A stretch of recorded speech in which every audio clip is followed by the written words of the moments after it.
Assalamualaikum warahmatullahi wabarakatuh. Perkenalkan, nama saya Nurwinda Noge dengan NIM 4424222034.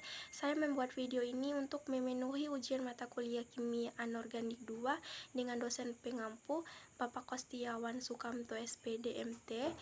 Jadi saya menjelaskan jurnal ekstraksi tembaga yang berjudul Bioleaching in situ.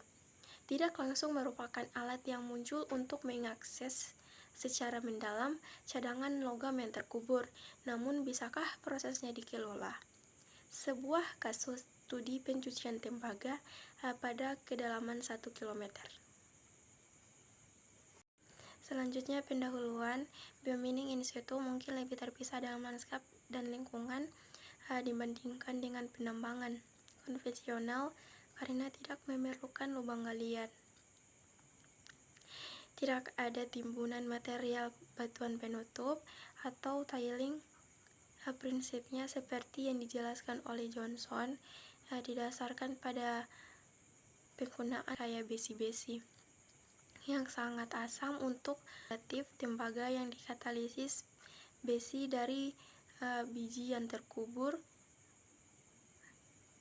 dan perolehan kembali tembaga yang mengandung cairan pelindian tereduksi yang diregenerasi untuk digunakan kembali dalam bioreaktor penghasil besi-besi.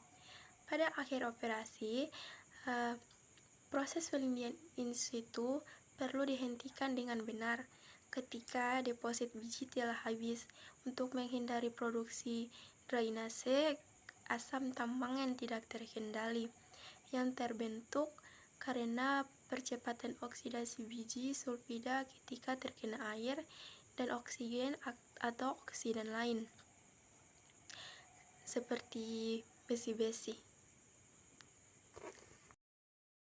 Selanjutnya, bioleaching.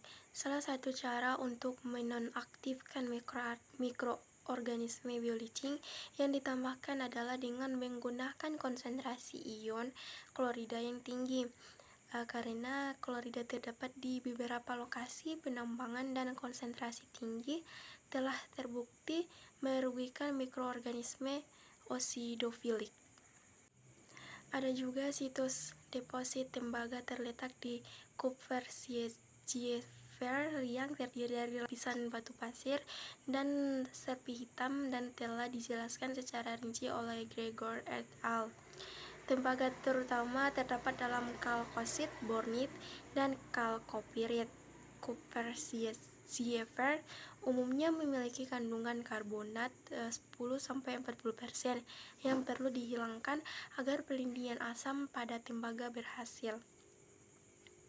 Pembilasan pertama untuk menghilangkan residu peledakan dan batuan berbutir halus bahan. Total volume air keran 1. Selanjutnya, pembangunan dan pemantauan reaktor. Sebanyak 11 saluran masuk injeksi cairan dan 13 saluran pengumpulan telah dipasang. Cairan disirkulasikan antara reaktor batuan dan pabrik percontohan yang berisi bak pengumpul untuk aliran keluar dari reaktor batuan, tangki penyangga VIGB, dan bak untuk cairan injeksi yang pH-nya disesuaikan dengan asam sulfat dari tangki asam dan dipompa ke dalam injeksi lubang ke dalam batu pencucian air terus-menerus menggunakan 72 air diikuti dengan pemompaan air antara saluran masuk dan saluran keluar ke instalasi pengolahan fluida yang berisi serangkaian cekungan yang mengalir ke cekungan berikutnya dan memungkinkan sedimentasi partikel sebelum dikembalikan melalui saluran masuk ke reaktor batuan. Karena kebocoran di sekitar lubang injeksi reaktor, pencucian asam harus dihentikan selama 18 minggu, di mana lubang injeksi lama ditutup dan lubang injeksi baru dibor.